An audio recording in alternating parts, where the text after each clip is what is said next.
You are an exotic honey glazed bear claw with chocolate sprinkles. Yes, you are. Look at this trader. Baby dolls.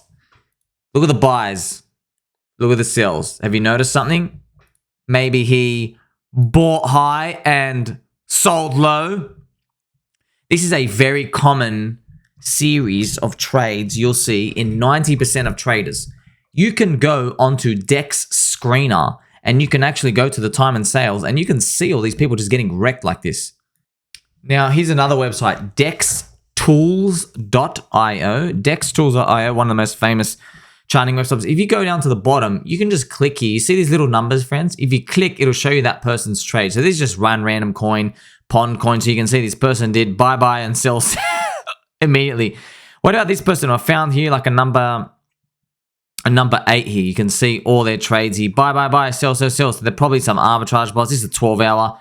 I want to go down to 1 hour chart, see what they were doing. Could be just arbitraging around, see buys and sells, sell, buy. So you have a lot of people playing around, and often you'll just find traders and you'll look at them and like, bro, what are you doing? Look at this person. Look at this person trading. What are you doing, man? What are you doing? Look at this. It could be some bot, some person like, oh, let's buy. And look what happens. He buys. Next candle's red. Okay, I've got to get out. Done. Buy. Okay, I'm getting out. Done. Like, oh my gosh, what are they doing, man? I mean, everyone's going to get crushed. I'm here, friends. I'll make you like, subscribe, press the belly button on all. Please shock the algorithm. I respect you so much. Please. It's not a 50-50 win rate. One trade is 50-50. We have all the stats. Over a 12-month period, it is a 5% win rate. Do you understand me? Yes, over one trade is 50-50, but everyone gets destroyed. If you're in that top 5%, go for your life. They're not even watching these videos. They're not watching anything. They're just sticking to themselves, keeping the secrets until they eventually get wrecked and they come crying to mummy and daddy saying, oh, now I'll share and be open. By the way, true story. I'll tell you about it one day. So yes, that's exactly what they're all like. They hide in the shadows. They keep stuff to themselves. They're secretive scum. And then when the market hands it to them and spanks them in the booty, they regret being secretive scum and they want to come out and pretend like they're super open. That's what these people going through. When you see these trades, that's what's happening. That's why what I'm here to show you, this is a coin, friends. This is Telegram trading bots. This was a narrative where everybody said, Telegram trading bots are the new sensation, the new paradigm of finance. Look, let's read through, okay? Firstly, we just saw this guy just get wrecked, okay? Interesting. He was, at one point, the #1 holder of this coin. Wow. #1, right? You would think, wow, this person must be some sort of insider, genius, knows what's going on. Yeah, apparently didn't know enough. The Telegram trading bot hype is dissipating and it's overblown. I never bought into it. You see, that's why it's so hard, friends. I look at these ideas and I'm like, trash. But you know, there are people who are doo-doo heads who like to swim around in car water. They go and buy this stuff and one of the 30 narratives goes up and then you feel like an idiot because you're like, oh yeah, of course they chose this narrative. I'm telling you, man, it doesn't work. And look what I'm about to tell you. Look, people are realizing that 95% of traders lose money. So if you're using a Telegram bot, you are just losing money faster. Get it? Ape Yield God. Mr. Ape Yield God. Telegram bot fits perfectly in the degenerate on-chain casino actually. Yes. Yeah, it does fit perfectly. But the truth is, they're all losing. They're all getting destroyed. You know who's winning? The top 5%. Everyone else is getting murdered, ravaged, savage, wrecked, capitulated. Look at this. Mr. Anson. He did the opposite way of how it's supposed to be done. Exactly. He bought high, he sold low. We need more people like him and any data backing up the 95% of traders lose statement. Mr. Nicky Santoro. Nicky, I think you got to watch my videos. Just a quick summary for you, friends. Okay, very, very quick summary. So we all think, okay, every trade is 50-50, right? But actually, in one particular trade, okay, it's actually more like 60% lose and 40% win. Why? Because of brokerage and fees. Slippage and brokerage. So on average, let's say in a day of trading or a week or a month, it's about 40% of people won, 60% of people lost. Okay, so remember, you have 100 people. already you have minus 60. They've lost, you have 40 remaining. Now, what do these 40 do? Of this next 40, and look, you can go, I've posted so many stats. I've posted, it works for the stock market, Brazilian stock market, US stock market, day traders, crypto exchanges, all these. It's all the same data, okay?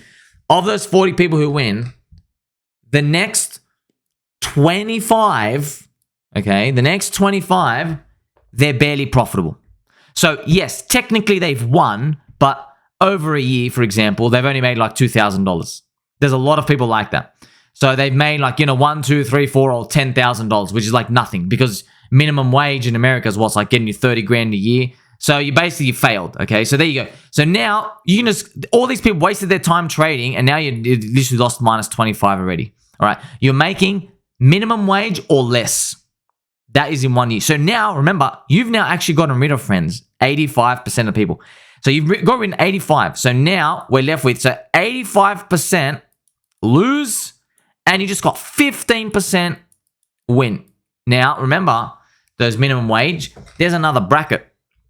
Above the minimum wage, it's people who are earning between minimum wage and up to a full-time salary of the country that they're trading in. That's where it gets even like more distributed. So you might, from here, remove anywhere from another 5. You could remove another 5 or minus 10. So there you have the number. So now we're here. Like, if you want to be conservative, you go, okay, 90% actually lose or wasting time, 10% win. There you go. You want to know what's even more worse? So let's say we're doing the conservative one. I go, okay, 10% of people win. That's great. Unfortunately, it gets even more rough than that, because those 10% of people that win, if you try to bet on them keeping on winning, you don't actually do that well. Isn't it wild? You think, wait a minute, that makes no sense. Of course I'm going to bet on people winning. Yes, I'm telling you, they've done this with hedge funds, friends. Of course they've done this. They found people with 5-year track records, and they keep betting on the people that win. And guess what happens? So if you have, remember, if you have a timeline here, this is 10 years, okay? 0 years. They go to year 5. They go, oh, wow, this guy has won. This hot new slick Chad hedge fund trader who's day trading and doing all this stuff, right? So they bet on him. Guess what happens in the next 5 years? They mean revert. They mean revert, and then they underperform the market. They just underperform buy and hold. Way more times than picking someone who continues to overperform. Someone continuing to overperform, you're basically a unicorn. You are like the Jeff Gunlock. You are, those super duper macro goods. Yeah, you're talking about survivorship buyers, the genius of the geniuses. You don't see all the others. That's what it's like in trading. These are these stats. Most people now, I'm talking to you, I've day traded. I don't learn this. No one learns this until it's too late. You only learn this because what happens is you're watching somebody come in. So remember, there's crypto, right? There's crypto, the year this is 2009 Bitcoin, and now it's like, 2023. So someone comes in and they found this window of time where they did well. And then what happens is they go on Twitter. Okay, they go on Twitter. Tweet, they're on YouTube, right? They have sponsorships and shields. What you don't know is, because you can't see their P&L statement, is they're actually going to go crap in the next 1, 2, 3, 4 years. They're going to underperform the market in the next 3 to 4 years, and you're not going to know about it. You're still following them because they did really well during this period. And it could be because they predicted ranges better or momentum. They were looking at indicators a certain way, and they just had good edge. But then the market just weeds them out and it changes again.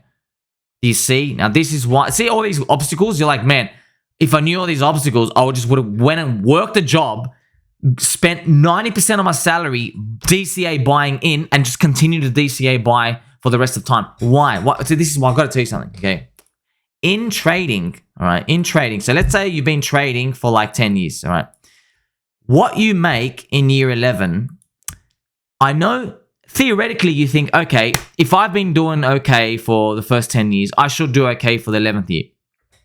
What they found is they mean revert so hard that you don't do as well as the market. Most people don't. So effectively, if you are long-term buyer, let's say you're long-term and you're just the hodler, right? Hodler. What happens is when you get to year 11, so this is you, right? This is year 10. When you get to year 11, guess what? You are just constantly compounding your gains from holding, because You don't have to manage these different elements of risk. What bullet size do I use? What correlations do I got to look at? You're just going with the long-term average performance of the market. That's what ends up happening over time. That's why a lot of people, they actually blow up. They blow up. Why? Because they've been doing it for 10 years. They get a bit frustrated and then they just start taking bigger and bigger risk. And that's why I want to end with this super special message. I made this especially for you. So even though we hodl, even though I know, okay, everybody's thinking about the next 3 months. They're like, oh, wow, look at this triangle they drew. Oh, look at this, the leverage trading casinos exchanges. Screw them, all right? Screw them. They're not your friend. They're sending you to get destroyed. Always keep in mind that the crypto crashes will never feel better with time. You got to remember this. Because if you're going to hold, don't think, okay, it's been 6 years. It feels good. No, it doesn't. It doesn't feel good. Why? It's because of this. You see, markets investing is a double-edged sword. Our purchasing power, so when you're holding over time and you're increasing your position size, it's increasing. Your purchasing power is increasing. So yes, you started with 10 grand. Losing 80% of 10 grand, you've lost $8,000, okay? That's 80%. But if you had $1 million, even just losing 10% is now $100,000. That's the price quote. You might be like, oh no, I've lost that much, right? That's why it doesn't feel good, even if you have lower volatility swings. Because you're always gaining over time. You're always going 3 steps forward, 2 steps back. That's why it feels painful over time. Okay, Millionaire Turtle. The wild bear crashes a lot. He might be drinking too much coffee or alcohol on weekends. Yes, a very cute comment. Also, Mr. Daniel Mosley talking about a poop coin. This poop coin won't crash. You are wasting your time not paying attention to it. This is definitely some sort of bot. I know, friends. Okay, see when people says this coin won't crash. Impossible, okay? Because you know in a room full of 100 people, can you tell me that all 100 people are not going to click sell? I can't guarantee anything in life, and you can definitely not guarantee that. Because liquidity can only account for equal to 3 people. That's right. On average, there's about 3 to 5% of the market cap in liquidity. So this thing about it, man, think about it. If you had a room of 100 people, it's like going to the bathroom. It's like, okay, I'm going to keep 100 people in a house. I'm going to keep them here for 12 hours. Are you really going to believe, okay, no one's going to need to use the bathroom in the next 12 hours? It's 100 people, man. It's exactly like liquidity here. There's only 3 people who can exit the door. That's why there's always going to be a paper hand. They sneeze, they get bored, something weird happens, they click sell, they toilet paper hands. The only way to rinse them out is to hold long enough so that they eventually get absorbed. They end up crying, they end up swimming in the car, and you are with your diamond mittens rolling around in the grass because you've made it. We've made it to the future. Crypto's going up and to the right. Tell mom and dad we love and appreciate it. I'm going to catch you next one.